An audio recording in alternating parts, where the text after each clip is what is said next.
Shalomnya kurang semangat. Shalom. Shalom. Nah gitu. Kan lebih daripada pemenang toh. Nah, oleh kemurahan Tuhan malam hari ini kita akan sama-sama belajar tentang rasa tentram yang palsu. Nah ini. Ya, jadi dalam perenungan ini saya minjem kata-katanya guru saya, Pastor Joshua. Dalam perenungan itu kami belajar ya, apa yang menyebabkan kita tanpa kita sadari, kita merasa baik-baik saja, kita merasa semuanya aman-aman saja, tentrem-tentrem saja. Karena saya merasa kalau kita hidup dan berhenti dalam paradigma Injil keselamatan, kita tidak akan sadar loh bahwa sebetulnya kita tidak capek, kita tidak akan pernah sampai di tanah perjanjian itu. Kita cuma muter, sedangkan usia kita semakin hari semakin bertambah. Nah, ini adalah mandat ya sebetulnya ya, bahwa pada saat manusia diciptakan, be fruitful and multiply, fill the earth and subdue it. Berkembang biak, berbuah, bertambah banyak, taklukkan. Lah, gimana caranya kalau taklukkan kalau kita sendiri tidak tahu ini. Cuma sekedar saya sudah selamat, puji Tuhan, haleluya. Saya sudah dilepaskan, puji Tuhan, haleluya. Terus harus bagaimana? Sedangkan hari-hari tidak bertambah baik, ya. Katanya Indonesia gelap, tapi malam hari ini kita sepakat ini lebih dari 2-3 orang toh. Indonesia terang. Indonesia terang. Gitu ya. Karena apa? Ya, siapa yang bisa berdoa untuk Indonesia kalau bukan orang Indonesia? Orang Indonesia semua kan? Oke. Jadi kalau kita belajar ya, bahwa kalau kita berhenti di Injil keselamatan, kita tidak akan bisa lihat ada apa di depan sana. Amsal 23 ayat 7. Apa yang kita pikirkan dalam hati, itu yang akan terjadi. Kalau kita berdoa kan apa yang tidak pernah dilihat oleh mata, tidak pernah didengar oleh telinga, tidak pernah timbul dalam hati, itu yang akan Tuhan kasih. Sehingga kita mikirnya ke sana lah. Untuk bisa sampai ke sana, itu mesti dibuka paradigma kita. Sedangkan kalau kita berhenti di Injil keselamatan, fine, oke. Tapi sepertinya kita tidak akan sampai kepada tujuan kita. Kepada destiny yang Tuhan sudah tetapkan buat kita. Nah ini. Jadi tujuan Tuhan membebaskan Israel dibawa keluar dari Mesir. Itu bukan sekedar bebas. Israel itu gambaran ya. Kita sebagai Israel cangkoan. Ya, sebagai Israel rohani. Kita juga dibebaskan, dilepaskan dari dosa dengan sebuah tujuan. Ya, kabar enaknya, saya tidak bilang kabar tidak enak. Kabar enaknya kita dilatih untuk berperang dan menang. Ini janjinya firman. Berkuasa dan taklukkan. Itu berarti apa? Kalau Tuhan sudah bilang berkuasa dan taklukkan, yang ngomong ini adalah yang segambar serupa dengan kita. Berarti kita pasti menang. Lah ini bisa dimengerti dengan paradigma Injil kerajaan. Lah kabar baiknya, nih kabar baik terus ya, kita tidak ngomong yang jelek-jelek. Karena terjadi seperti perkataan kita. Mulut ini punya kuasa, jangan pernah katakan yang jelek-jelek. Kalau terjadi nanti gelo, lo kok gini, padahal sudah diomong bolak-balik. Tidak sadar. Ya. Kabar baiknya Matius 24 ayat 14 ya. Dan Injil kerajaan ini akan diberitakan di seluruh dunia menjadi kesaksian bagi semua bangsa, sesudah itu barulah tiba kesudahannya. Jadi dalam perjalanan kita ini belum sampai masa sulit, belum sampai mempersiapkan kedatangannya yang kedua kali. Kalau kita cuma berhenti kita diselamatkan, saya khawatir kita tidak sampai ke tanah perjanjian. Kiranya malam hari ini Roh Kudus yang memberi penyingkapan kepada kita ya. Arahnya kemana ini? Itu ya. Ulangan 7:16 saya bacakannya. Engkau harus melenyapkan segala bangsa yang diserahkan kepadamu oleh Tuhan Allahmu. Jangan engkau merasa sayang kepada mereka dan janganlah beribadah kepada Allah mereka, sebab hal itu akan menjadi jerat bagimu. Dengan kata lain, Tuhan sudah serahkan semua, termasuk ayat 24-nya, raja-raja diserahkan ke dalam tangan kita. Berarti kalau tadi dikaitkan dengan Kejadian 1:28 bahwa berkuasa dan taklukan itu sudah dikasih kuasanya, dikasih semua mandat dan otoritasnya, tinggal kita melakukan bagian kita. Bagian kita apa? Ya itu tadi, berperang, dan jaminannya apa? Pasti menang. Yang kedua, kita juga malam hari ini mau belajar ya. Kenapa sih manusia ini sering yang ngomongin ya manusia ya, masih nginjak ya kan, enggak ngawang tuh, jadi masih manusia ya. Mengapa manusia dapat terjebak dalam rasa tentram yang palsu? Ada beberapa poin yang kita mau belajar, merenungkan malam hari ini. Yang pertama, kita sudah sering belajar di tempat ini ya, bahwa dosa itu bukan sebagai sebuah perbuatan saja, tapi dosa itu sebagai sebuah keberadaan. Masalahnya tadi saya sudah sampaikan di awal, setelah kita dibebaskan dari dosa, dari belenggu dosa, dari Mesir kita yang lama ini, apa yang harus kita lakukan? Setelah diselamatkan ya, mengerjakan keselamatan itu lebih penting lagi. Bersyukur untuk karunia keselamatan, tapi juga harus dikerjakan keselamatan itu. Di sini kita juga sudah belajar banyak ya, ada sebuah proses yang harus dilewati untuk bagaimana mengerjakan keselamatan itu, transformasi. Dan kabar baiknya lagi, untuk sebuah transformasi itu tidak ada yang maksa. Dari awal Adam dan Hawa diciptakan sudah diberikan kehendak bebas. Pilihlah berkat atau kutuk, tidak ada tengah-tengah ya. Oh saya pilih atau, tidak ada. Pilihlah berkat atau kutuk. Nah kalau sampai kita milih kutuk, ya jangan menyalahkan kalau sampai terjadi sesuatu. Tapi malam hari ini kita mau belajar, kenapa kok kita tidak bisa membedakan ya. Kok kayaknya baik-baik saja, ternyata tidak baik-baik saja. Yang pertama karena dosa tadi, dosa kita. Lah ini untuk keluar dari natur dosa ini harus lewati sebuah proses. Pertobatan, terus masuk dalam sebuah perjanjian, ditahirkan, baru kita berjalan dalam sebuah panggilan pilihan. Dan ini sebuah proses yang mau atau mau, bukan mau atau mau harus diambil, harus dilewati. Kalau kita tidak pernah mau masuk ke level itu, saya khawatir ya. Yang lebih miris, minta maaf sekali, pada saat hari ini kira-kira siapa yang kepingin sehat dan panjang umur? Angkat tangan tinggi, yang jujur masuk surga. Tapi kita tidak tahu apa yang akan terjadi nanti malam. Nah, yang miris apa? Pada saat, jangan orang lain, diriku aja. Pada saat saya dipanggil Tuhan, saya bisa dengan bangga telah menyelesaikan pertandingan. Pertandingan yang mana? Wong tidak tahu caranya berperang kok. Munyer. Sampai akhirnya kelelahan dan bergelimpangan di padang gurun.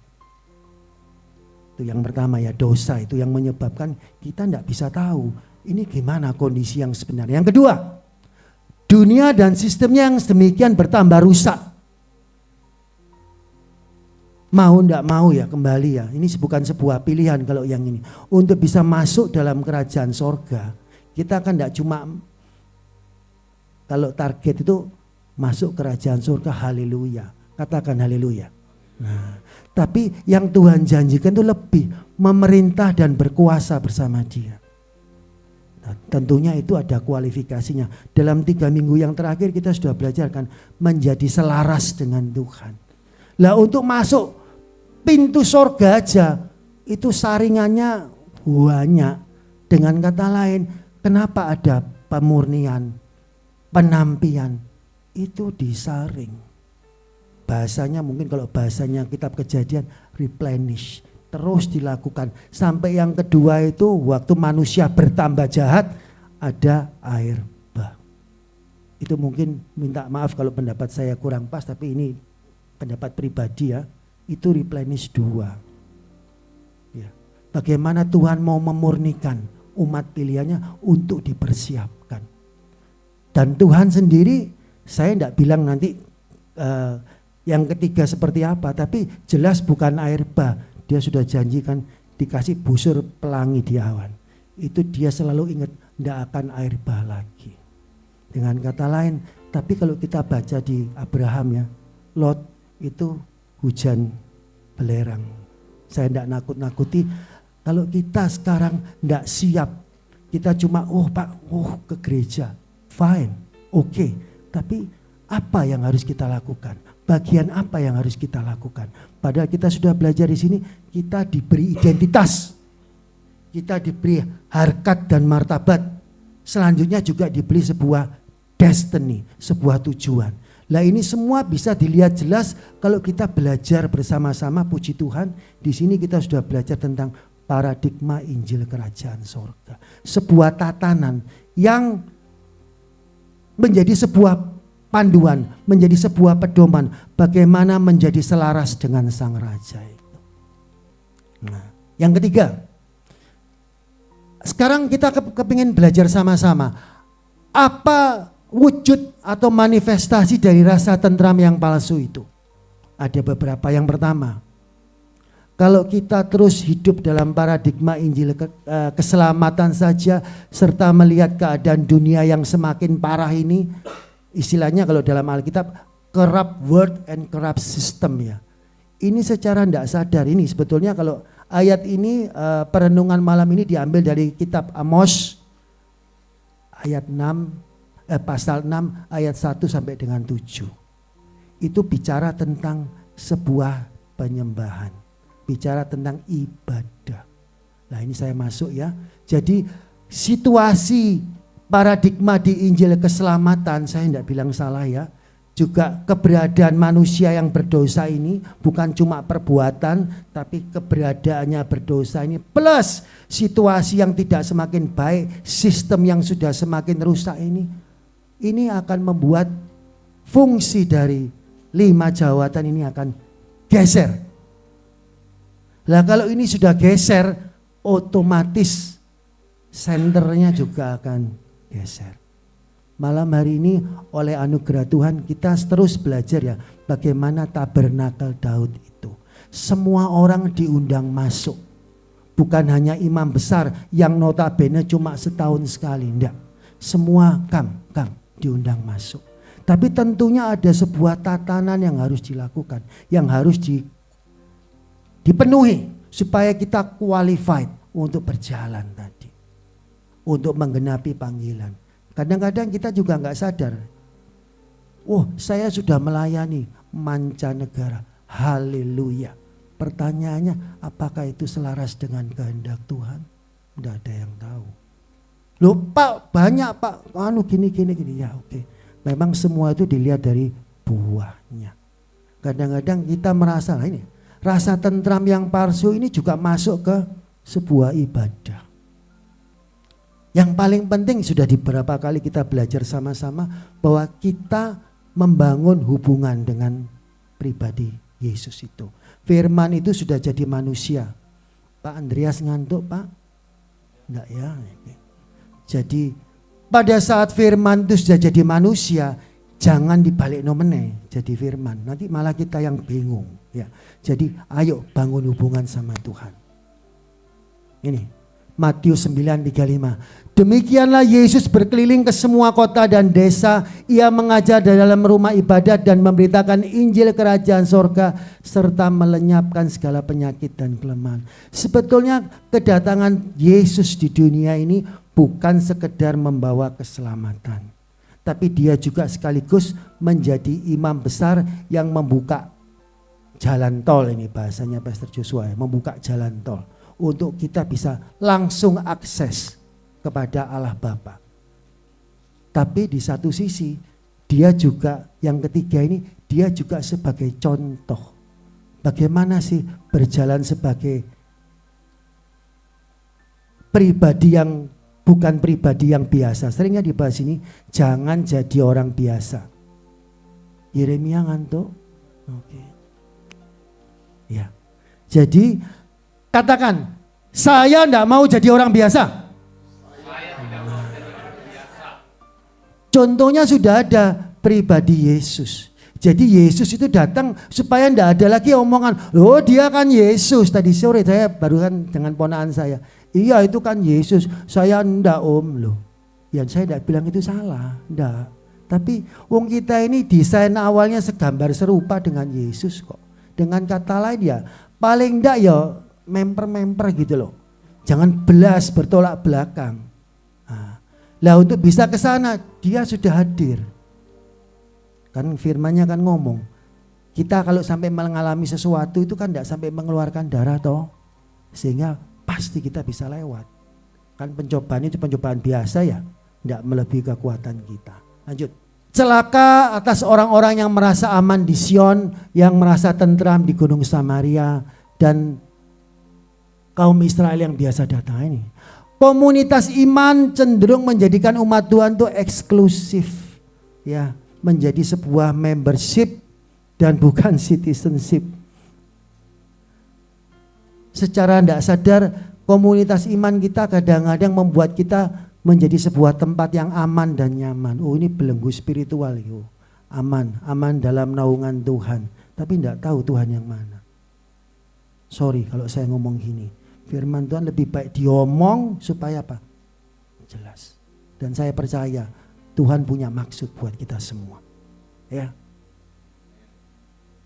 Sehingga secara tidak sadar komunitas iman, ini bicara soal Amos tadi ya, Amos tadi, bahwa kita lupa, kita terlena bahwa hidup ini adalah sebuah pertandingan yang harus diselesaikan. Tidak cuma sekedar, saya tidak bilang ibadah itu salah loh ya. Tidak cuma sekedar beribadah, tidak cuma sekedar menyampaikan firman, tapi bagaimana menjadi pelaku firman, hidup dalam firman yang diomong itu. Nah itu yang sebetulnya memang sejak semula ya itulah original design of human divine being. Manusia spiritual yang tinggal di dalam tubuh jasmani. Komunitas iman juga secara tidak sadar kalau terorganisir rapi akan menjadikan umat Tuhan itu percaya iki tiket masuk surga. Saya tidak bilang itu salah. Di sini kita sama-sama diajarkan bahwa yang terutama itu adalah hubungan. Relasi kita dengan Sang Firman yang sudah jadi manusia, yaitu Yesus Kristus. Dengan kita punya relasi, kita akan tahu bahwa komunitas itu tidak bisa membawa kita ke surga. Bagian kita mengerjakan keselamatan. Urusan ke surga itu bagiannya Tuhan. Ada yang bisa membawa dirinya ke surga? Saya tak nunut kalau ada. Tidak ada kan? Jadi kita fokus bagian kita apa? Mengerjakan keselamatan yang Tuhan sudah anugerahkan kepada kita dengan rasa takut dan gentar sama Tuhan. Nah, yang kedua, selain tadi yang pertama tentang ibadah, yang kedua pertobatan yang hanya berhenti pada perubahan pola pikir dan sikap hati. Saya tidak bilang itu salah, tapi kalau ada poin, ada berita yang hilang, yaitu berita perjanjian dan pentahiran. Pada saat Allah itu melakukan sesuatu, selalu dia ngomong, aku mengingat perjanjian. Berarti dia itu Allah perjanjian.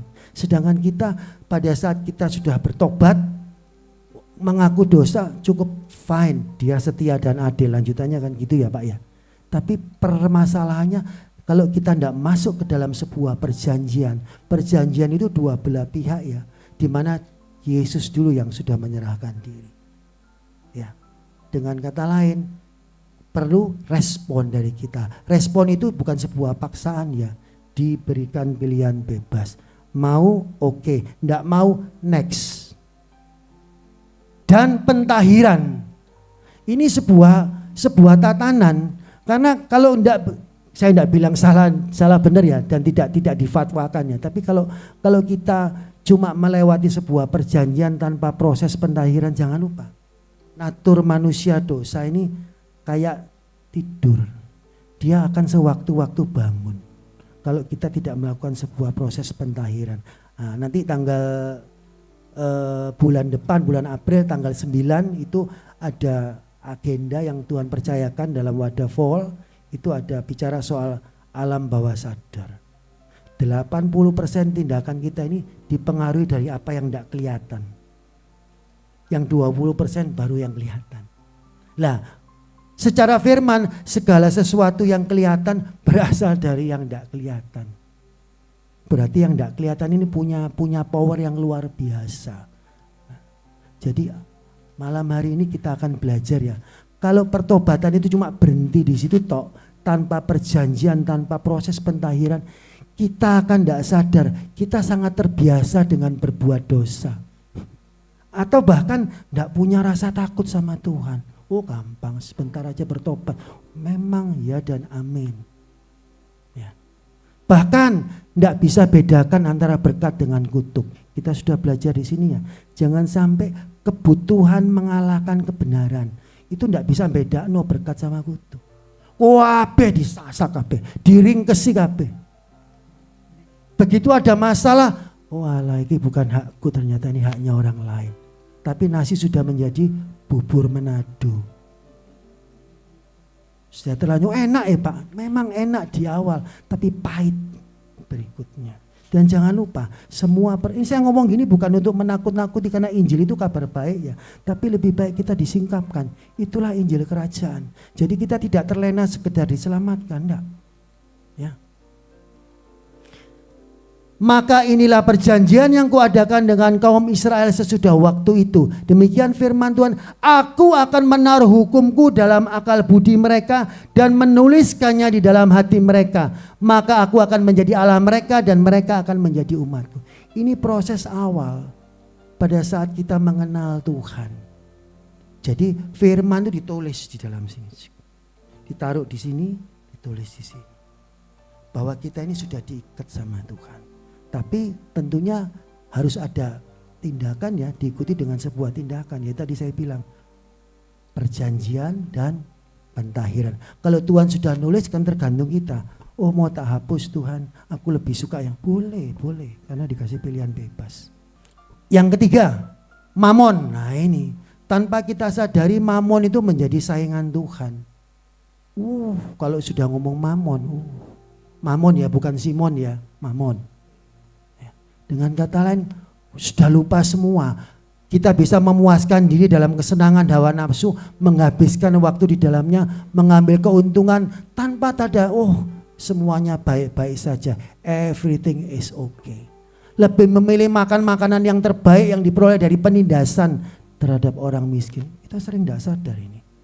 Memilih hidup tanpa kreativitas, tanpa dengan kata lain, daya cipta yang sengaja dibikin tumpul. Atau tidak berusaha menemukan hal-hal yang baru, bahkan cenderung menjadi pengikut dunia. Saya tidak bilang itu salah, tapi malam hari ini ayo kita belajar sama-sama. Hal-hal seperti itu yang menyebabkan kita tanpa kita sadari kita sudah ada di dalam daerah rasa tentram, rasa aman yang palsu. Nah ini juga ini akhir zaman. Tidak pernah merasa puas, tidak pernah merasa cukup. Memilih memuaskan hidup dalam kedagingan. Mumpung ya toh, masih muda happy, tua kaya raya, mati masuk neraka. Ya. Kadang-kadang pengaruh lingkungan itu sangat kuat ya. Misalkan nih, kita punya komunitas 10 orang. Yang 9 bilang, itu bagus, sementara yang 1 bilang itu elek. Ikut yang mana kira-kira? Ikut yang 9, ikut yang banyak. Lah gimana caranya kita bisa stand firm, berdiri di hadapan Tuhan? Kayak kalau kita cerita soal Yusuf ya, waktu digoda sama Tante Pot, dia kan bisa, belum ada Taurat itu, ya kan? Tapi dia bisa stand firm karena dia tahu apa posisinya di hadapan Tuhan. Lah ini kalau kita tidak punya kesadaran seperti itu, di mana kita dalam natur dosa, di mana situasi semakin parah, sementara paradigma kita cuma nemplek di Injil keselamatan. Saya khawatir kita sudah berada di tepi jurang tanpa kita sadar. Bahkan kita bisa ketawa-ketawa, seakan-akan semuanya baik-baik saja. Si Linta mempunyai 2 anak perempuan, untukku dan untukku. Kabeh mana. Boro-boro orang lain Pak, aku sendiri belum selesai kok. Padahal tadi waktu Allah menciptakan manusia, berbuah bertambah banyak, berkuasa dan taklukkan. Itu sudah natur kita semua. Orang-orang yang dipanggil dan dipilih Tuhan, itu sudah pasti larinya ke sana. Dia akan menjadi penguasa. Kingship, priesthood, dan sonship. Sudah belajar di sini, nanti tak bahas di sini, nanti tidak mari-mari ya. Terakhir, bagaimana mengantisipasi rasa aman yang palsu. Ini yang paling penting kan, ini kan ya, dibahas panjang lebar, kalau tidak dikasih tahu jalannya kan percuma. Iya kan? Mau tahu kan jalannya kan? Mau tahu enggak? Mau tahu sungguh-sungguh atau? Nah gitu loh. Supaya ngomong juga seneng gitu ya toh. Yang pertama, mencari dia lebih sungguh dan bukan yang lain, serta membangun hubungan pribadi dengan dia. Nah, tadi sudah sempat kita dengar ya, bahwa carilah Tuhan selama ia berkenan ditemui, berserulah kepadanya selama ia dekat. Ya, ini yang membedakan Yesus, Allah yang kita sembah dengan Allah yang lain. Saat kita sendirian kita panggil Yesus, dia datang buat kita. Kadang-kadang kita tidak tahu ya apa caranya. Untuk datang sama Tuhan tidak perlu ada tatanya, oh harus miring, tidak ada. Apa adanya kita selalu diterima sebagai seorang anak. Jadi malam hari ini jangan takut-takut. Dengan penuh keberanian menghampiri tahta kasih karunia. Supaya kita mendapatkan pertolongan pada waktu yang telah ditetapkan. Lanjut. Yang kedua, nah ini bertobat dan berbalik kepada Allah. Metanoia dalam paradigma dua-duanya. Injil keselamatan dan Injil kerajaan sorga. Nah ini baru tadi ya. Dari tadi Ibrani 8, ini Ibrani 10. Setelah kita masuk mengenal dia, awalnya dia taruh firman ini ditulis di dalam hati kita dan diletakkan di dalam pikiran kita. Pada saat kita mengikat perjanjian Holy Spirit. Sebab setelah ia berfirman, inilah perjanjian yang kuadakan dengan mereka sesudah waktu itu. Ia berfirman pula, aku menaruh hukumku dalam hati mereka dan menuliskannya di akal budi mereka. Pada saat kita sudah mengikat perjanjian, itu akan selalu mengingatkan kita. Eling-eling, maka ditulis di akal budi kita. Jadi mohon maaf ya, ini cuma pendapat pribadi. Tidak ada cerita, tidak sengaja Tuhan berbuat dosa. Pada saat kita sudah mengikat perjanjian, dia akan mengingatkan kita. Karena sudah ditulis di akal budi kita. Itu bicara soal sesudah kita mengikat perjanjian. Ya saya tahu ya memang tidak semudah balik tangan. Tapi kita naturnya itu menjadi lebih daripada pemenang. Menjadi pemenang kehidupan. Dengan kata ini, kalau sampai menceng, ayo Tuhan tuh setia dan adil. Dia masih terus, dia tidak pernah sendakep. Dia akan selalu buka tangannya. Masalahnya mau tidak kita ngakuin segala dosa salah kita. Mau tidak kita berbalik sama Tuhan. Itu pun pilihan. Ya. Next, yang ketiga. Ini berjaga-jaga dan berdoa. Membangun mesbah pribadi. Sambil kita belajar mendengar suaranya. Dan saya percaya ini sebuah proses. Sendengkan telingamu dan datanglah kepadaku, dengarkanlah maka kamu akan hidup. Aku hendak mengikat perjanjian abadi dengan kamu semua. Menurut kasih setia yang teguh yang kujanjikan kepada Daud. Keren. Mengakui Yesus dalam segala sesuatu. Cepat ya, kurang satu ya. Ini tidak gampang. Apalagi kadang-kadang, oh Pak sungkan Pak. Masuk saya kok gini, ini semua lingkungan bukan Kristen Pak. Firman-Nya. Percayalah kepada Tuhan dengan segenap hatimu, jangan bersandar pada pengertianmu sendiri. Akuilah dia di dalam segala laku, maka dia akan meluruskan jalanmu. Mengakui dia dalam segala lakumu itu bukan pada saat kita butuh tok, tapi anywhere, anytime, kapan saja, di mana saja, akuin dia. Bahwa aku ini kepunyaanmu Tuhan.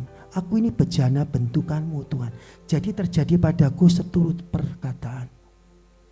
Dari hal-hal yang sederhana, barang siapa setia dalam hal-hal yang kecil, dia akan juga setia dalam hal-hal yang besar. Tapi barang siapa tidak benar dalam hal-hal kecil, dia juga tidak benar dalam hal-hal yang besar. Jadi setia pasangannya bukan tidak setia, setia dan kebenaran.